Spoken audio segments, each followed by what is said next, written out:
Γεννήτρια ή αλλιώς εναλλακτήρας στα ελληνικά. Μια πολύ ωραία ελληνική λέξη, την οποία στα αγγλικά την πήρανε και την κάνανε alternator και τώρα μας το ξαναπουλήσει και το λέμε και εμείς alternator. Εναλλακτήρας λοιπόν είναι η γεννήτρια.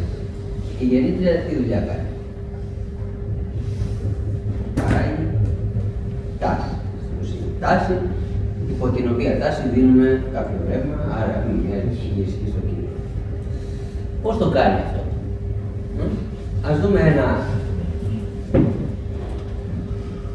διάγραμμα που δείχνει με απλό σχετικά τρόπο πώς παράγεται το ρεύμα μέσα σε μια σύγχρονη γεννήτρια. Καταρχήν παρατηρείτε ότι η γεννήτρια είναι δύο γεννήτριες. Η κυρίως γεννήτρια και η διεγέρτρια γεννήτρια.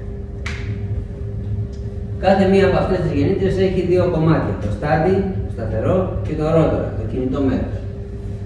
Εμείς το ρεύμα που θα δώσουμε στην εγκατάσταση το παίρνουμε από τα τυλίγματα του στάτη, της κυρίως γεννήτριας. Άρα καταλαβαίνουμε ότι ο στάτης της κυρίως γεννήτριας πρέπει να είναι ένα τύλιγμα εναλλασσομένου ή συνεχούς ρεύματος. Αφού είναι το ρεύμα που θα δώσουμε στην εγκατάσταση.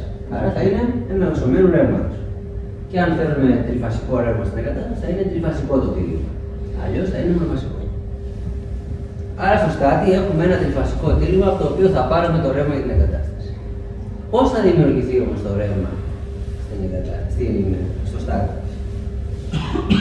Θα δημιουργηθεί σύμφωνα με τους νόμους της ηλεκτρομαγνητικής θεωρίας που έχουμε μάθει στα σχολεία, εάν έχουμε ένα στρεφόμενο μαγνητικό πεδίο μέσα στη γεννήτρια. Πώς θα δημιουργήσουμε μαγνητικό πεδίο? Ένας τρόπος να δημιουργήσουμε μαγνητικό πεδίο είναι να βάλεις ένα μόνιμο μαγνήτη. Δεν το κάνουμε όμως αυτό σε αυτό το σημείο. Ο δεύτερος τρόπος είναι να φτιάξεις ένα ηλεκτρομαγνήτη. Ο ηλεκτρομαγνήτης τι ρεύμα χρειάζεται να έχει? Εναλλασσόμενο ή συνεχές? Συνεχές, γιατί εμείς θέλουμε σταθερό βόρειο και νότιο πόλο. Άρα λοιπόν μέσα στο τύμπανο, στο τύμπανο της γεννήτριας, του ρότορα της γεννήτριας, τυλίγουμε σύρμα σε πόλους 2 ή 4. 2 αν έχουμε μηχανή στις 1000 στροφές, 4 πόλους αν έχουμε μηχανή στις 1500 στροφές. Γιατί αυτή η σχέση μας δίνει τα 50 Hz που θέλουμε στην Ελλάδα. Και έτσι δημιουργούμε βόρειο-νότιο πόλο. Χρειαζόμαστε όμως τώρα συνεχές ρεύμα. Πού θα το βρούμε το συνεχές ρεύμα? Θα το φτιάξουμε. Πώς θα το φτιάξουμε? Βάζουμε εδώ λοιπόν μια άλλη γεννήτρια, η οποία είναι η διεγέρτρια, και αυτή είναι μια γεννήτρια εναλλασσομένου ρεύματος. Το ρεύμα που παράγει αυτή η γεννήτρια το παίρνουμε και το ανορθώνουμε με έναν ανορθωτή, τριφασικό ανορθωτή με 6 διόδους, και έτσι δημιουργούμε το συνεχές ρεύμα που χρειαζόμαστε για να δώσουμε στο ρότορα να φτιάξουμε το μαγνητικό πεδίο που θα μας δημιουργήσει το εναλλασσόμενο ρεύμα στην έξω. Αυτή εδώ η γεννήτρια είναι και αυτή μια γεννήτρια εναλλασσομένου ρεύματος. Με τη μόνη διαφορά ότι είναι ανάποδη από την κυρίως γεννήτρια. Δηλαδή ο στάτης είναι συνεχούς ρεύματος και ο ρότορας είναι εναλλασσομένου ρεύματος. Άρα εδώ ο ρότορας της διεγέρτριας δίνει ένα τριφασικό εναλλασσόμενο. Πώς μπορούμε να το παράγουμε αυτό το τριφασικό εναλλασσόμενο στην διεγέρτρια? Χρειαζόμαστε μαγνητικό πεδίο πάλι. Πού θα το βρούμε το μαγνητικό πεδίο? Θα το δημιουργήσουμε στο στάτη, τυλίγοντας αυτή τη φορά πολλούς πόλους, 12, 14, 16, πολλούς πόλους, για να έχουμε υψηλή συχνότητα εδώ, για να μπορέσουμε στην ανόρθωση να έχουμε καλύτερη εξομάλυνση, πολύ ωραία αλμύτη.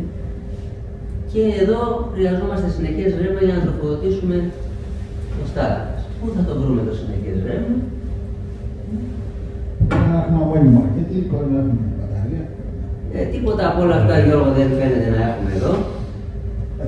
Έτσι, άρα δεν το έχουμε στην πραγματικότητα.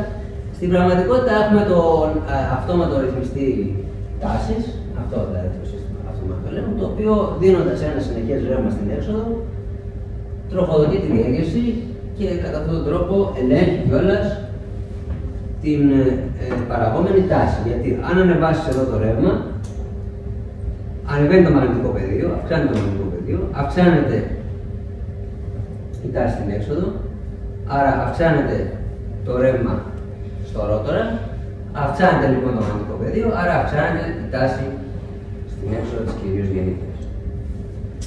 Άρα το ρεύμα που δίνει το AVR στη διέγερση είναι ο μοχλός με τον οποίο ελέγχει την τάση εξόδου το AVR. Καλά μέχρι εδώ. Ωραία. Όμως το AVR δεν παράγει από μόνο του τίποτα, είναι μια ηλεκτρονική πλακέτα. Από κάπου πρέπει να τροφοδοτηθεί. Θα πάρει ρεύμα για να λειτουργήσει. Από πού παίρνει ρεύμα το AVR για να λειτουργήσει? Παίρνει από την έξοδο, γιατί από την έξοδο φυσικά έχουμε ρεύμα. Το βρασόμενο το παίρνουμε, το δίνουμε στο AVR κτλ. Και φυσικά από την έξοδο παίρνουμε και την πληροφορία που βρίσκεται η τάση ανά πάσα στιγμή, έτσι ώστε το AVR να δώσει περισσότερο ή να δώσει λιγότερο ρεύμα στη διέγερση για να έχει σταθερά τα 400 volt στην έξοδο. Μέχρι εδώ είναι καθαρό όλο αυτό που λέμε ή υπάρχει κάποιο κόκκινο σημείο? Καθαρό?